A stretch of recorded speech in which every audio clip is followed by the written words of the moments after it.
스가랴 8장 9절에서 13절의 말씀이 되겠습니다. 스가랴 8장 9절에서 13절에 있는 말씀 한 목소리로 합독하시겠습니다. 만군의 여호와가 이같이 말하노라. 만군의 여호와의 집 곧 성전을 건축하려고 그 지대를 쌓던 날에 있었던 선지자들의 입의 말을 이날에 듣는 너희는 손을 견고히 할지어다. 이날 전에는 사람도 삭슬을 얻지 못하였고 짐승도 삭슬을 받지 못하였으며 사람이 원수로 말미암아 평안히 출입하지 못하였으니 내가 모든 사람을 풀어 서로 치게 하였느니라. 만군의 여호와의 말씀이니라. 이제는 내가 이 남은 백성을 대하기를 옛날과 같이 아니할 것인즉 곧 평강의 씨앗을 얻을 것이라. 포도나무가 열매를 맺으며 땅이 산물을 내며 하늘은 이슬을 내리니 내가 이 남은 백성으로 이 모든 것을 나누게 하리라. 유다 족속과 이스라엘 족속아, 너희가 이방인 가운데에서 저주가 되었으나 이제는 내가 너희를 구원하여 너희가 복이 되게 하리니 두려워하지 말지니라. 손을 견고히 할지니라. 아멘. 오늘 우리가 함께 읽은 스가랴 8장 9절로부터 13절에 있는 말씀은 이제 예루살렘 성전을 재건하기 위해서 성전 지대를 쌓던 날에 하나님께서 그 일을 감당하는 자들에게 주시는 격려 혹은 축복의 말씀이 오늘 우리가 읽은 스가랴 8장 9절로 13절의 말씀이 되겠습니다.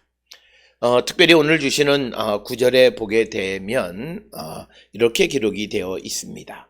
만군의 여호와가 이같이 말하노라. 만군의 여호와의 집 곧 성전을 건축하려고 그 지대를 쌓던 날에 있었던 선지자들의 입의 말을 이날에 듣는 너희는 손을 견고히 할지어다. 이렇게 말씀하고 있습니다. 오늘 주시는 본문의 말씀에서 성전의 지대를 쌓던 날 이렇게 기록되어 있는데 이날은 학개 2장 18절에 의하면 아홉째 달 24일로 정확하게 기록이 되어 있습니다. 아마도 다리오 왕 2년에 이 아홉 번째 달 24일에 성전의 지대를 쌓던 날에 하나님께서 선지자들의 말을 통해서 그들을 격려하시는 그런 말씀이 오늘 주시는 9절로부터 13절인데 그 격려의 핵심은 하나님의 계획대로 움직여지는 사람, 하나님의 섭리대로 그 일을 감당하는 자들에 대한 하나님의 축복의 말씀이 바로 격려의 말씀이다 라고 하는 것. 그래서 하나님은 하나님의 일을 감당하는 자들에게 그 일을 더 잘 감당할 수 있기 위해서 그 일을 감당하는 자들에 대한 하나님의 복을 말씀하시는 내용이 오늘 주시는 본문의 말씀이 되겠고, 특별히 오늘 주시는 본문의 말씀에 보게 되면 너희는 손을 견고히 할지어다. 이 말씀은 학개 2장 4절에서도 나와 있는 격려의 말씀에 너희는 스스로 굳건하게 할지어다 라고 하는 그런 말씀의 의미로서 손을 견고히 한다라고 하는 것은 힘을 내라 라고 하는 겁니다. 그래서 오늘 주시는 본문은 수미상관처럼 9절에서도 너희는 손을 견고히 할지어다 이렇게 기록이 되어 있고 맨 마지막에 13절에서도 손을 견고히 할지니라. 그래서 9절로 13절이 하나의 그 격려의 말씀으로 똑같이 손을 견고히 해라, 힘을 내라 라고 하는 위로의 말씀을 그 일을 감당하는 자들에게 주시는 것이 오늘 주시는 말씀이 되겠습니다. 따라서 하나님의 위로가 이 하나님의 일을 감당하려고 하는 그 백성들에게 임하셨다라고 하는 것이고, 그 다음에 이제 이어지는 10절에 있는 말씀은 그 성전의 지대를 쌓던 날과 그 이전, 즉 성전의 지대를 쌓지 않은 성전 재건을 하지 않았던 당시의 상황을 비교하는데 10절에서는 하나님의 전이 쌓여지지 않았을 때에 사람도 싹을 얻지 못하였고 짐승도 싹을 받지 못하였으며 사람이 원수로 말미암아 평온히 출입하지 못하였으니 내가 모든 사람을 풀어 서로 치게 하였느니라. 이렇게 기록이 되어 있습니다. 따라서 오늘 주시는 말씀에서 사람도 싹을 얻지 못하고 짐승도 싹을 받지 못했다, 대가를 얻지 못했다라고 하는 것은 당시의 경제적 상황이 매우 어려워졌다라고 하는 것이고, 또 하나는 원수로 말미암아 사람이 원수로 말미암아 평안히 출입하지도 못했다는 것은 우리가 잘 알다시피 에스라 4장에 기록되어 있는 대로 이 성전의 재건을 반대하는 사람들의 반대 때문에 그 무너진 성전터를 출입하는 일이 쉽지 않았다. 서로 갈등이 심했었다라고 하는 겁니다. 그러나 이제 성전을 건축하기로 하고 지대를 놓은 이상 이제는 그런 갈등들을 하나님께서 제거해 주신다라고 하는 겁니다. 특별히 오늘 주시는 본문에서 우리가 귀담아 들어야 되는 것은 우리가 겪는 여러 가지 경제적 어려움이라고 하는 것은 물론 세계 경제의 흐름이나 자연재해나 이런 것 때문에 영향을 받아서 생기는 것일 수도 있지만, 그러나 오늘 주시는 본문의 말씀을 통해서 보면 우리가 하나님께서 우리에게 주신 사명을 게을리할 때 그 사람, 그 나라, 그 집단의 경제적 상황은 어려워진다라고 하는 겁니다. 그래서 우리가 경제학자는 아니지만 그러나 우리가 사는 이 시대에 믿음의 사람으로서 우리의 경제적 상황을 좋게 할 수 있는 방법은 우리가 하나님께서 우리에게 주신 사명을 묵묵히 감당하고 상황에 관계없이 그 사명을 감당하려고 할 때 하나님은 우리를 회복시켜 주시는 분이시다. 그래서 많은 사람들은 어떤 사명에 대해서 내 처지 때문에 그 일을 하지 않는 사람들이 많습니다. 그렇게 되면 그 일을 하지 않아서 처지가 더 좋아지느냐? 그렇지는 않다라고 하는 것입니다. 특히 교회들은 교회가 자립이 먼저냐 아니면 선교나 남을 돕는 게 먼저냐라는 것 때문에 목회자와 또 성도 그리고 성도들 사이에서 이견이 있을 수 있습니다. 그런데 우리가 경제적 여건이나 환경이 어렵다 해서 우리가 해야 될 일들을 하지 않는다 해서 경제적 상황이 더 좋아지는 것은 절대 아니다. 아무리 어렵고 힘든 상황 속에서도 우리가 해야 될 일들을 힘쓰고 그 일을 행하게 되면 우리의 경제적 상황은 말로 설명할 수 없는 그런 상황 속에서 모든 것이 호전되어지는 것을 볼 수 있다라고 하는 겁니다. 특별히 우리가 이 코로나19로 말미암아 교회들이 여러 가지 죽겠다는 소리로 말미암아서 어떤 외부적으로 나가야 되는 일들을 하지 않는, 그리고 했던 일들을 멈추는 교회들이 많이 있습니다. 그 가운데 많은 것은 이웃을 돕는 것과 그리고 또 선교하는 그런 일들에 대해서 우리가 손을 닫고 움켜쥐고 손을 펴지 않으면 그렇다고 해서 경제적 상황이 나아지는 것인가? 그것은 그렇지 않다라고 하는 겁니다. 그래서 우리가 더 열심히 이웃을 돕고 그리고 더 열심히 선교하는 일을 감당하는 그런 교회나 사람이나 그런 가정이 될 때 하나님은 그들을 도우시고 그들의 삶에 부족함이 없게 해주신다라고 하는 거예요. 그래서 우리가 지금 이 상황이 잘 알다시피 학개서 1장에 보게 되면 경제적 상황이 굉장히 피폐하기 때문에 우리가 성전을 재건할 수 없다라고 말합니다. 그럴 때 선지자를 통해서 하나님은 그러면서도 너희는 너희 집, 너희가 살 궁리는 다 하고 있다. 그러면서 하나님의 집에 대해서는 모른 척하고 있다. 그런데 어떻게 내가 너희에게 복을 줄 수 있겠느냐라고 하는 말씀이 있고, 이어서 그런 학개나 스가랴 같은 선지자들의 예언의 말씀을 듣고 백성들이 성전을 건축하려고 나서서 성전의 지대를 쌓는 그날, 그때 하나님은 그들의 백성들에게 이제 그 이전의 상황과 전혀 다른 상황이 되어질 것임을 약속하는 말씀이 오늘 우리가 읽은 이 말씀이고, 그래서 예전에는 사람이 싹스를 받지 못하고 짐승도 싹스를 받지 못하고 사람이 원수 때문에 평안의 출입도 못하고 모든 사람을 풀어 서로 치게 하는 그런 갈등이 증폭되는 그런 상황 속에 있었지만, 그러나 이제 11절에서 주시는 말씀은 만군의 여호와의 말씀이니라. 이제는 내가 이 남은 백성을 대하기를 옛날과 같이 아니할 것인즉, 이렇게 얘기합니다. 그래서 11절에서 이야기하는, 그래서 11절 이하에 주시는 말씀은 이제 성전의 지대를 놓기 시작했기 때문에 그들의 달라지는 상황, 즉 이전과 다른, 그래서 하나님의 복을 받는 모습을 나열하고 있는 것이 12절로 13절의 말씀이 되겠습니다.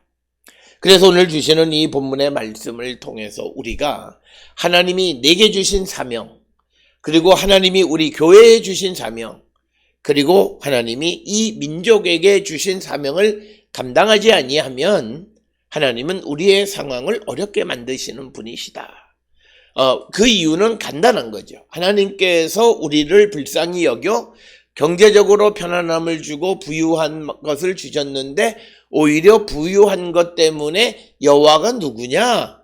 이렇게 말하는 자들이 생기기 때문에, 그리고 그들이 배부름으로 말미암아 교만하여서 하나님 말씀 듣지 않고 배교 행위를 하기 때문에 오히려 하나님은 그들의 경제적 상황을 어렵게 만드신다라고 하는 거예요. 그런데 이제 그들이 어려움 속에서도 그 사명을 감당하고자 하면 이제는 하나님께서 그 백성들을 옛날과 같이 대하지 아니하실 것이다 라고 말씀하시는 것이 오늘 주시는 11절의 말씀이 되겠습니다. 그래서 성전의 지대가 놓여지는 날 여호와가 이스라엘 백성들에게 복을 약속하시는 말씀과도 같은 것이고, 성전의 지대가 놓여짐으로부터, 성전 재건을 시작함으로부터 그들이 하나님의 복이 임하기 시작한다라고 하는 것.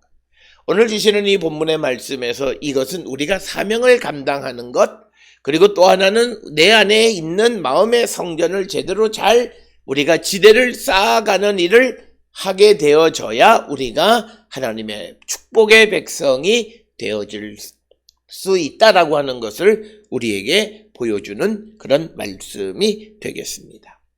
따라서 오늘 주시는 본문의 12절에서 구체적으로 평강의 씨앗을 얻을 것이라, 포도나무가 열매를 맺으며 땅이 산물을 내며 하늘은 이슬을 내리니 내가 이 남은 백성으로 이 모든 것을 누리게 하리라, 이렇게 말씀합니다. 그래서 하나님께서 이 백성들에게 모든 것을 공급하신다라고 하는 겁니다.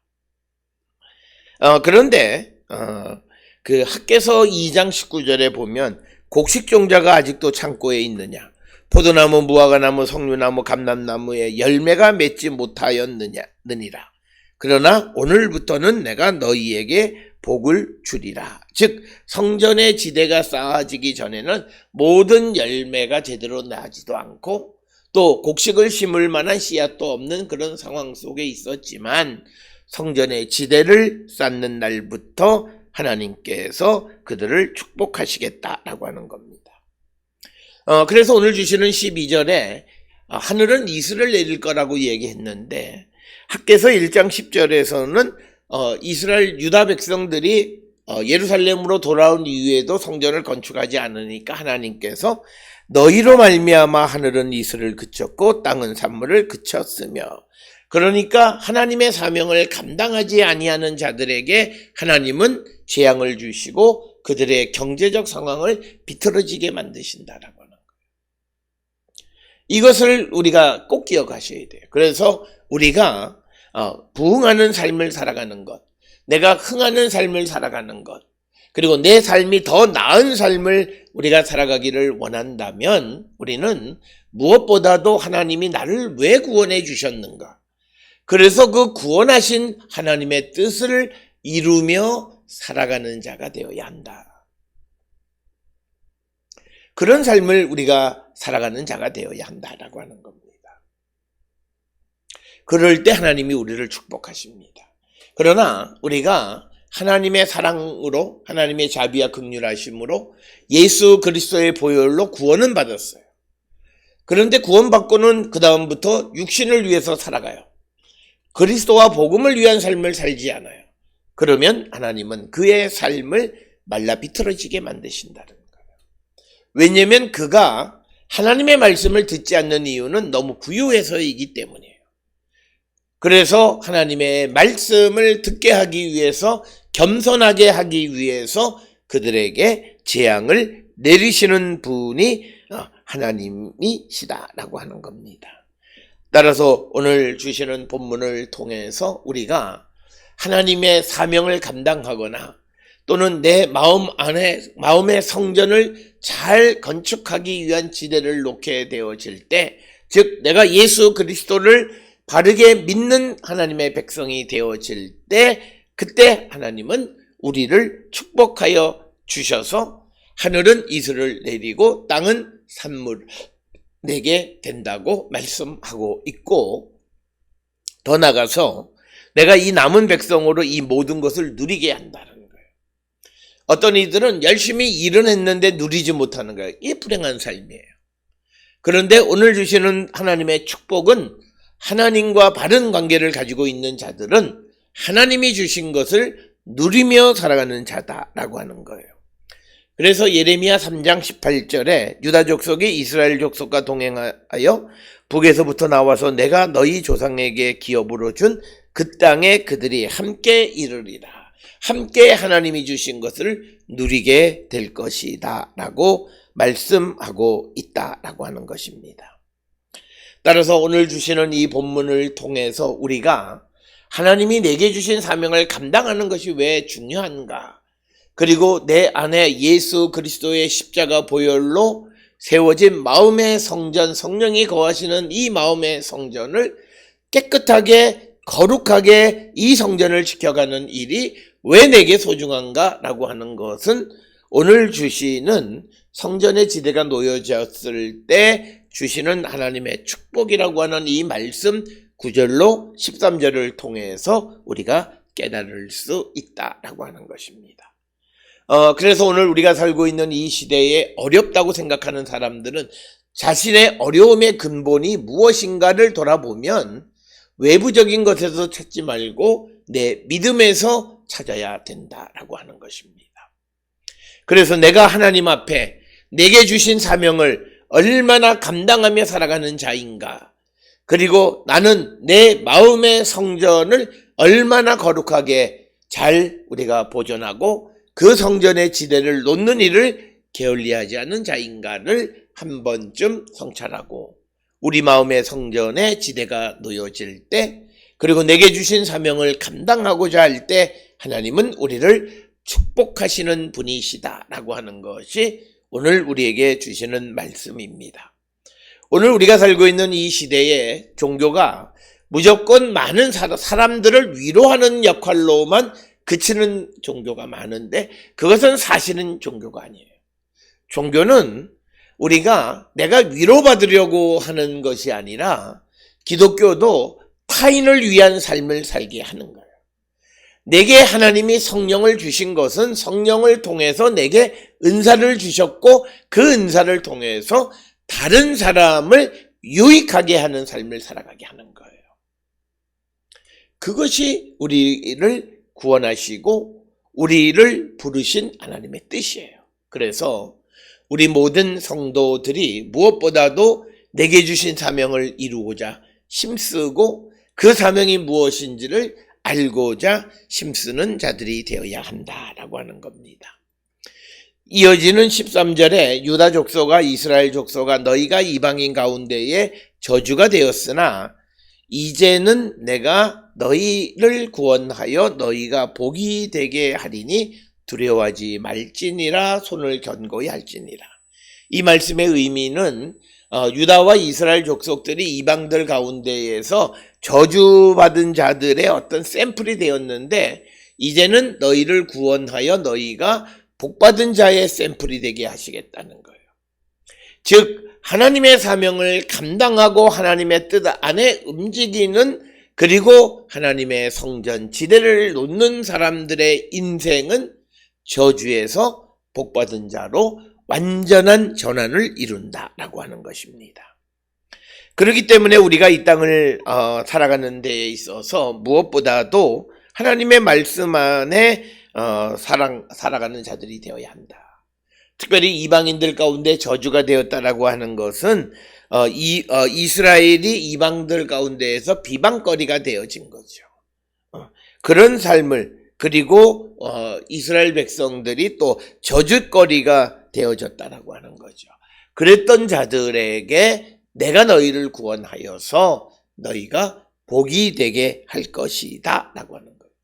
그러면 어떻게 저주받았던 자가 복받은 자가 되느냐? 그것은 하나님으로서는 하실 수 없는 일이 없다. 사람으로는 불가능하지만 하나님께로는 불가능한 일이 없다라고 하는 것이 되겠습니다.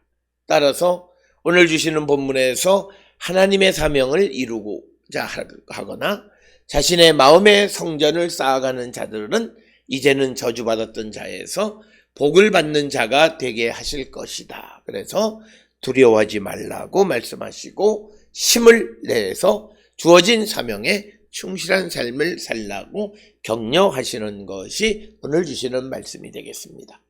사랑하는 성도 여러분, 2022년이 우리에게 복된 한 해가 되려면 하나님 내게 주신 사명이 무엇인지를 깨닫고 그 사명 안에 살아가기를 힘쓰는 자가 되어야 합니다. 많은 사람들은 내 사명이 무엇인지 잘 모르겠다라고 말하면 그러면 하나님께서 모든 사람들에게 주신 사명이 있어요. 그것은 그리스도의 증인이 되라고 하는 사명, 그리고 또 하나는 우리가 이웃을 사랑하라고 하는 사명을 주셨어요. 그러면 나의 구체적인 사명이 모르면 적어도 보편적으로 우리에게 모든 믿는 자들에게 주신 사명을 살아가려고 힘쓰는 자들이 되어야 한다라고 하는 겁니다. 그럴 때 하나님은 내 자신에게 주신 사명도 깨닫게 하시고 그리고 궁극적으로 우리가 하나님의 사명을 이루게 함으로 우리가 하나님의 복받은 백성이 되어질 수 있다라고 하는 것입니다. 오늘 주시는 본문을 통해서 우리의 삶을 다시 한번 성찰하고 하나님에게 복받은 백성이 되기를 결단하는 우리 모든 성도 될 수 있기를 주의 이름으로 축원합니다.